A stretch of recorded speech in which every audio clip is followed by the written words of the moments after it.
Bonjour à tous et bienvenue dans cette nouvelle vidéo qui traitera de l'utilisation des macro-commandes pour exporter vos documents PDF sur Excel.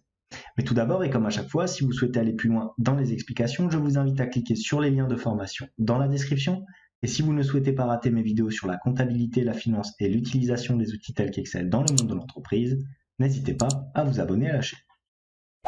Alors pour voir comment on exporte via une macro-commande et donc un code VBA des documents en PDF, je vous ai préparé un petit fichier. Donc là, je vous ai préparé une quittance de loyer, donc un petit cas pratique, donc la quittance du loyer avec à chaque fois la période à prendre en compte, l'adresse du bien occupé, le loyer, ainsi de suite, toutes les informations à saisir. Vous avez ça sous format Excel et vous souhaitez pouvoir l'éditer de manière relativement simple en cliquant sur un seul petit bouton. Donc pour ce faire, déjà voyons comment on exporte un PDF. Donc on va sélectionner, et ça il faut le faire à chaque fois, même si on utilise une macro-commande, il faut le faire à chaque fois, mais une fois pour toutes. Une fois que vous l'aurez fait, vous n'aurez plus besoin de le faire. Vous allez sélectionner la zone que vous souhaitez exporter. Vous allez vous retrouver ici dans mise en page. Vous allez ensuite dans zone d'impression, ici, et vous allez définir votre zone d'impression. Alors pourquoi est-ce que je fais ça? Parce que si je ne le fais pas et que j'exporte en PDF, instinctivement, Excel va m'exporter l'ensemble du classeur, l'ensemble de la page du classeur, disons, de mon document. Donc une fois que j'ai fait ça, si je veux exporter mon PDF de façon tout à fait normale, je vais tout simplement dans Fichier ici, je vais dans Exporter, je sélectionne ici Créer PDF XPS. Je clique dessus. Alors, vous voyez, il me propose directement d'aller dans mon répertoire. Ensuite, nom du fichier, je sélectionne quoi? Je sélectionne, par exemple, on peut mettre mon PDF. Là, je vous rends attentif parce que je le fais de manière manuelle, mais vous allez voir, ça va se traduire sur la macro ensuite. Regardez ici les cases à cocher. On a une case à cocher pour ouvrir le fichier après publication. On a une case à cocher si on souhaite le fichier en version standard ou en version avec une taille minimale.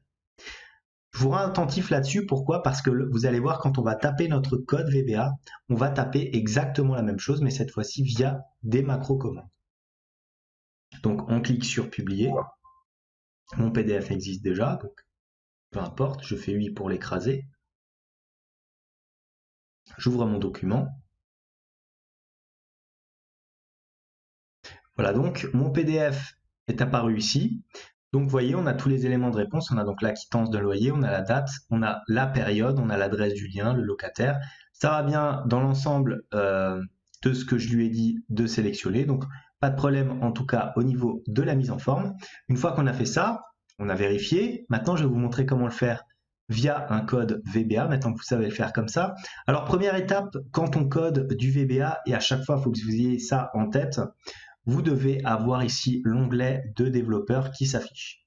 Si ça n'est pas le cas, alors vous allez devoir aller dans Fichier ici, sélectionner l'option, aller dans ici la sous-rubrique Personnaliser le ruban, et regardez, j'ai ici les différents objets principaux, c'est-à-dire les différents onglets. Regardez, chaque case cochée va correspondre à un de mes onglets Excel. Si vous n'avez pas l'onglet développeur, généralement, cela signifie que la case ici de développeur n'est pas cochée. Donc pour ce faire, vous allez la cocher. Vous appuyez tout simplement sur OK. Et voilà, vous avez votre onglet. Une fois que vous avez fait ça, généralement, le code, on veut pouvoir l'utiliser en cliquant tout simplement à un seul endroit et idéalement sur un bouton. Donc pour ce faire, vous allez dans l'onglet développeur. Vous cliquez ici sur Insérer. Et vous sélectionnez ici dans Contrôle de formulaire, le bouton ici de Contrôle de formulaire. Donc, une fois que vous avez fait ça, vous remarquez que votre curseur est devenu une petite croix. Vous pouvez donc dessiner votre bouton comme ceci. Je n'ai pas de macro, donc il me propose un nom comme ceci. Donc, on va faire OK. Je vous propose de changer éventuellement le nom. Donc, vous cliquez tout simplement dans votre forme. Vous pouvez l'appeler Export PDF. Voilà, comme ça, tout simplement. Maintenant, regardez, si je clique dessus, alors il se passe naturellement rien. Pourquoi? Parce que je n'ai pas de code macro actif. Vous voyez, un petit message d'erreur. Maintenant, pour taper le code d'une macro, il faut que vous alliez ici dans Visual Basic. Donc, soit vous cliquez sur ce petit icône, soit vous faites tout simplement le raccourci Alt plus F11. Donc avant de cliquer là-dessus, je vais vous montrer tout d'abord ici la fenêtre. Une fois que je clique dessus, je me retrouve avec une fenêtre comme celle-ci avec aucun élément. Pour avoir un premier élément, je vais vous montrer comment faire. On met la fenêtre en diminution et on va enregistrer une macro commande. Donc regardez, je vais cliquer ici dans enregistrer une macro commande. Nom de la macro, on peut l'appeler tout simplement export PDF, comme ceci. Enregistrer la macro ou dans ce classeur, donc on appuie sur OK. La description, on peut mettre permet d'exporter un PDF, tout simplement. On clique sur OK.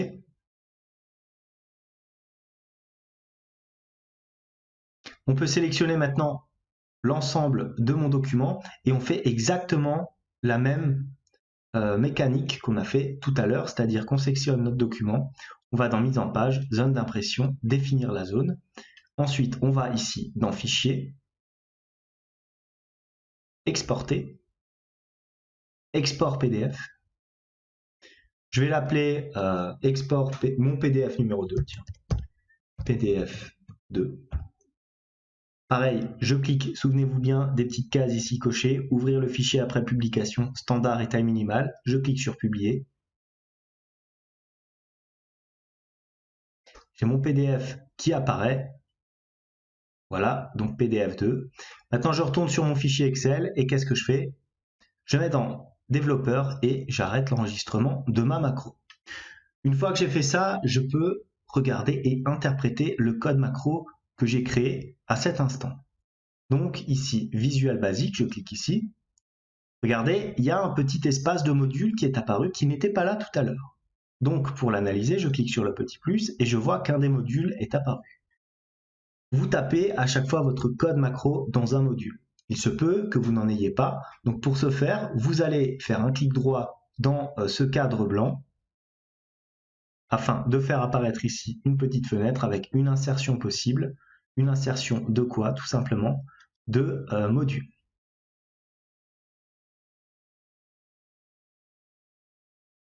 Voilà, il est revenu ici. Voilà, on a inséré notre module. Ou alors vous allez dans insertion, tout simplement module ici. Donc maintenant, on double-clique sur notre module et regardez le code qui a donc été créé. Je me retrouve avec, si on l'analyse bien, alors je vais mettre un petit espace, export macro, permet d'exporter un PDF, donc c'est les commentaires que j'ai mis lorsque j'ai créé ma macro commande.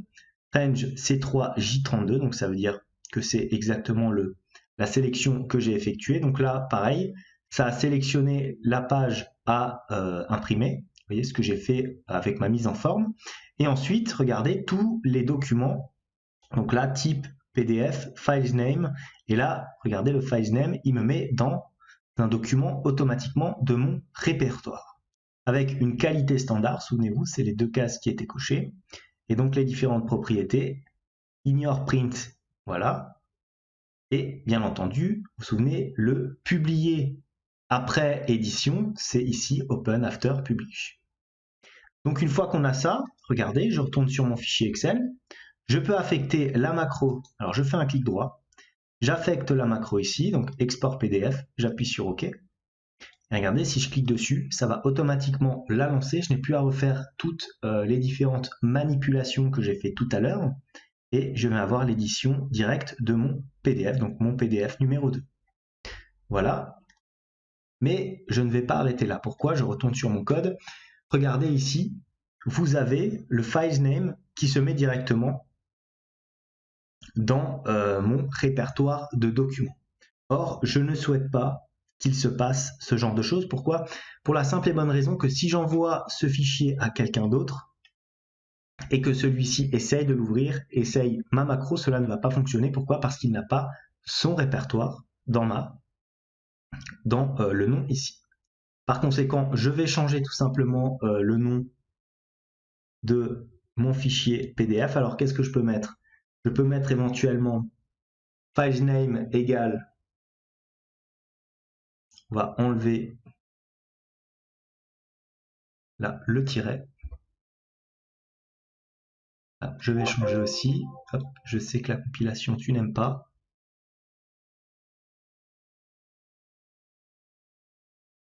Je vais l'appeler tout simplement quittance de loyer. Voilà. Comme ça. Alors je regarde si je n'ai pas de problème au niveau de ma syntaxe. J'ai quittance de loyer.pdf. Donc là, normalement, on devrait être bien. Je garde les différentes formes ici. Alors pour modifier le titre, naturellement, c'est le file name que vous pouvez modifier aussi avec différentes variables que vous pouvez créer naturellement au sein de votre fichier. Donc une fois que vous avez fait ça, vous retournez sur votre fichier Excel, vous cliquez sur Export. Regardez, il va vous exporter le même fichier Excel, mais avec ici un nom différent, quittance de loyer. Et naturellement, l'avantage de cette macro, c'est qu'elle n'aura pas de problème lorsque vous allez envoyer ce fichier à quelqu'un d'autre. Vous pouvez naturellement continuer à customiser votre fichier. Comment? Eh bien, très simplement, en rajoutant par exemple une message box ici et en disant le fichier a été exporté. Point d'exclamation, on ferme notre message box. Voilà. Je retourne sur mon fichier Excel. Je clique maintenant sur Export PDF. Regardez, j'ai naturellement ma quittance qui apparaît là encore. Alors, je vais fermer mes autres documents. Voilà. Ma quittance qui est apparue ici. Je descends et regardez, j'ai maintenant la petite fenêtre Excel qui apparaît et qui me dit que le fichier a bien été exporté. Je clique sur OK et voilà, ma macro s'est exécutée parfaitement.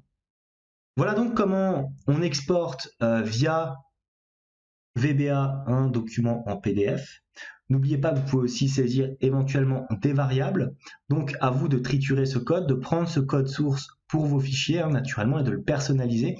N'oubliez pas que c'est surtout ici au niveau du file name qu'il faut choisir un bon nom. Vous pouvez naturellement mettre, comme je l'ai dit, des variables ici que vous allez déclarer en titre afin de mettre par exemple quittance numéro 1, 2, 3 de manière automatique. Voilà tout pour aujourd'hui, j'espère que cette vidéo vous a aidé. N'hésitez pas à mettre un commentaire de suggestion en bas de cette vidéo, éventuellement à vous liker, la vidéo aussi et vous abonner à la chaîne si ça n'est pas encore fait.